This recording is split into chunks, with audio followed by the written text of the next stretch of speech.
This video presentation is on books 15 and 16 of the Iliad by Homer.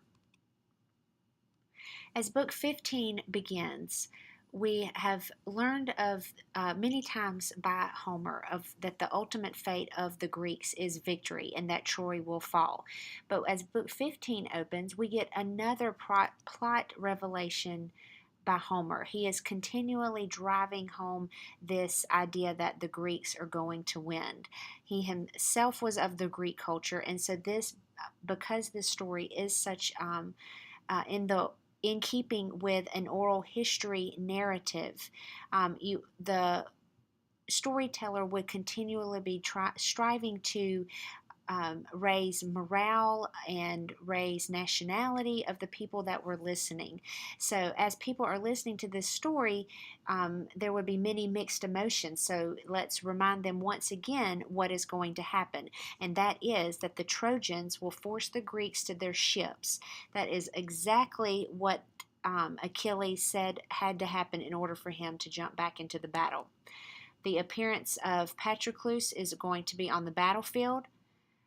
There will be the death of Sarpedon, who is Zeus's son, and then the death of Patroclus, and ultimately the death of Hector. So those are the main events that are going to be carried out in the remaining books in this poem.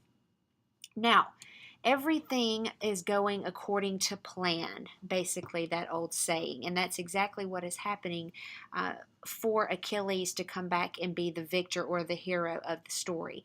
And if you remember, the plan was when Achilles felt that he was slighted by Agamemnon for Agamemnon taking his war prize, he goes and he complains to his mother Thetis, who makes a deal with Zeus and says that, yes, I will make sure that Achilles comes out the victor and that he is glorious in the end. In order for that to happen, the Greeks are going to have to be beaten down so harshly that they're going to beg for Achilles to come back. And when he does, they will win and it will be big. So, as that is happening, everything is, yes, going according to plan. Zeus awakens from the sleep that he was put into in book 14, and he sees the Trojans in full retreat. That is going against the plan, so he is furious with Hera and Poseidon.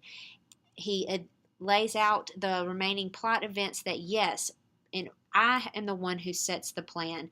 This is how it's going to be. Poseidon is instructed to leave the battle. Apollo is then sent to scare the Greeks and rally the Trojan troops. So at this time, the Trojan troops were feeling like they may have the upper hand and would win, but that is not the way that Achilles is going to come back into battle. Why, you may say? And that is because in order to keep up with this plan that has been established, all of these things must come into play. So as book 16 opens, Patroclus is begging Achilles to rejoin the battle because Achilles has not yet. The Greeks must be beaten and beaten badly. So Patroclus just basically comes to Achilles and says, please come back, please lead your forces, and he is not going to do that. His mindset is, I have been slighted, everything must go my way, I'm not going to win unless I can win big. So Patroclus then asked if he could take Achilles' armor, wear it basically, parade around a little bit, and give the Greeks a sense of hope, because Patroclus is not privy to this information that the Greeks are going to be beaten down, but then they're going to be victorious. Achilles agrees to doing that, but he instructs Patroclus that he cannot go out and win this battle and win and fight in the way that Patroclus wants to. And by agreeing to do that, he has set basically the death sentence for Patroclus. Patroclus does not follow Achilles' instructions. And then, as stated earlier, Apollo is sent to go and beat the Greeks back down. When he does so, Patroclus is wounded by Apollo, and that gets him off of his game. He is not fighting as well as he should be. And when Apollo steps in, forces him back from the wall, strikes Patroclus with a heavy blow, knocks his helmet off. As he is doing that, Hector sees him, rushes in, and then mortally wounds Patroclus.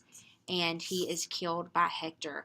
And in doing so, killing Patroclus, this is what brings Achilles back into the battle. Hector has sealed his own fate unknowingly. And with all of this, with seeing that Achilles is not going to come back, there are many elements to this theme of pride. And Achilles can be viewed as a vast contrast to Hector, who we have discussed is the representative of the theme of duty and control. And the flip side of that coin is Achilles does not have any control. He is full of pride because he has refused to join the fight.